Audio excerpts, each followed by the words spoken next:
The summer of 2023, Barbie and Oppenheimer shared a July 21st release date. This means they would be competing for their opening weekend and competing throughout the entire summer for their sales. Even though these movies were competing against each other, they ended up helping each other out in a big way. These movies were shipped together by the internet in a wonderful thing called Barbenheimer. Movies have totally different aesthetics and themes, and yet, wouldn't it be funny to see them on the same day? Fans leaned into this, created this whole hype around Barbenheimer. The result of fans pairing these movies together, over 2 billion in global box office sales.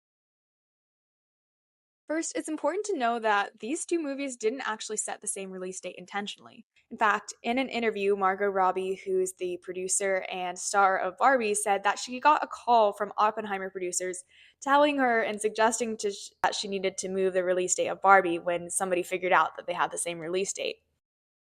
Yeah. Rovan called me because we worked together on some other projects. Okay. And he was like, I think you guys should move your date. And I was like, we're not moving our date. If you're scared to be up against us, then you move your date. And he's like, we're not moving our date. I just think it'd be better for you to move. And I was like, we're not moving. I think this is a really great pairing, actually. I think it's like, Well, it's a perfect double billing, Oppenheimer and Barbie. that was a good instinct. Clearly, the world agreed. And so Yeah. ultimately, they ended up sharing the July 21st release date. Once the information of the release date being the same was public, then all of the media and hype around Barbenheimer started to form. Now, people that were working on marketing these films had a new set of decisions to make. Do they lean into this whole Barbenheimer thing, which might inadvertently promote their competitor? Or do they just go solo? They stick with their marketing, they do what's best for them, and really just take it on as a singular venture. With this set of decisions, Staghunt theory can be really helpful. And Staghunt theory will have two agents. In our case, the Barbie marketing team and the Oppenheimer marketing team. Staghunt theory says that when the two parties both coordinate and they ended up cooperating jointly, they are going to get a higher reward from their cooperation. When they both go solo, they'll both individually get a smaller reward.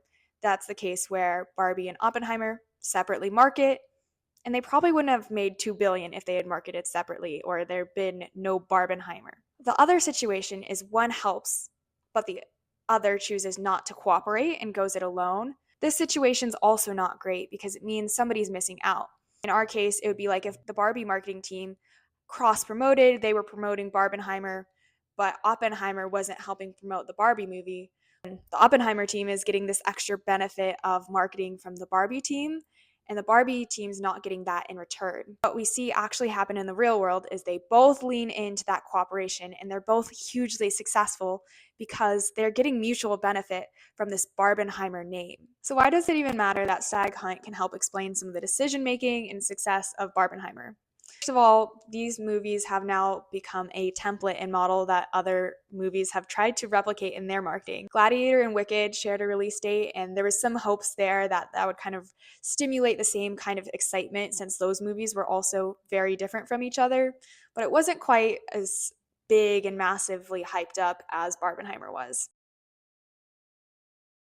The second reason it matters is that Staghunt within itself is a really useful tool. Staghunt is something that can help us understand strategic interactions in our lives. As we saw with the Barbie movie, it's often the case that we think that our competitors are not people worth collaborating with. Why would I help promote a movie that's coming out on the same day as my movie? It doesn't make sense at first. We have to approach these things with more nuance and strategic thinking to understand whether there's still something to be gained and that helping others is not to our detriment. There can be mutual benefit.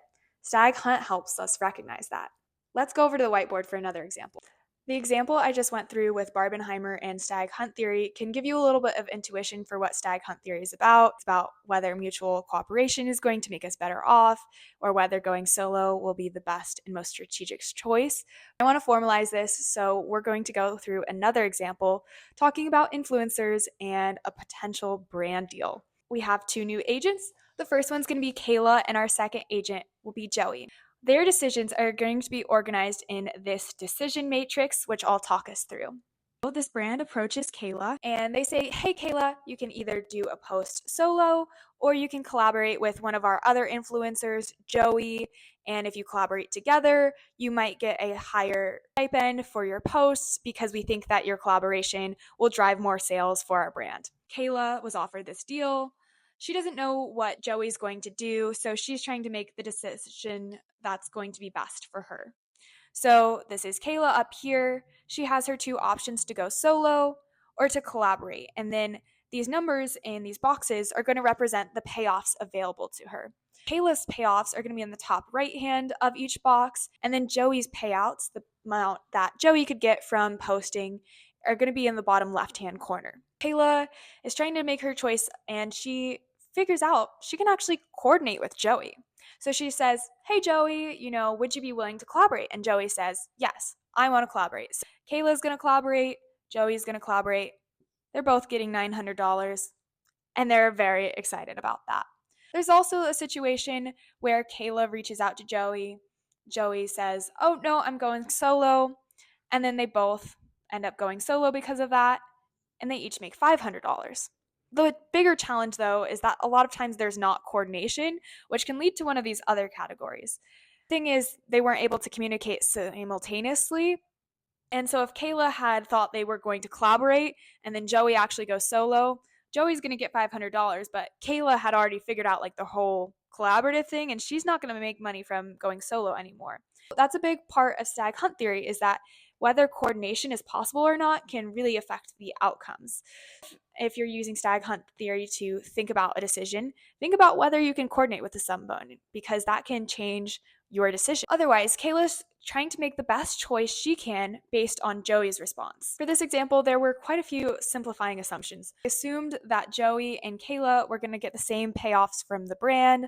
I assumed that Kayla and Joey were going to be able to coordinate so that Kayla could make the best choice based on what she coordinated with Joey. Again, these things don't always happen in real life.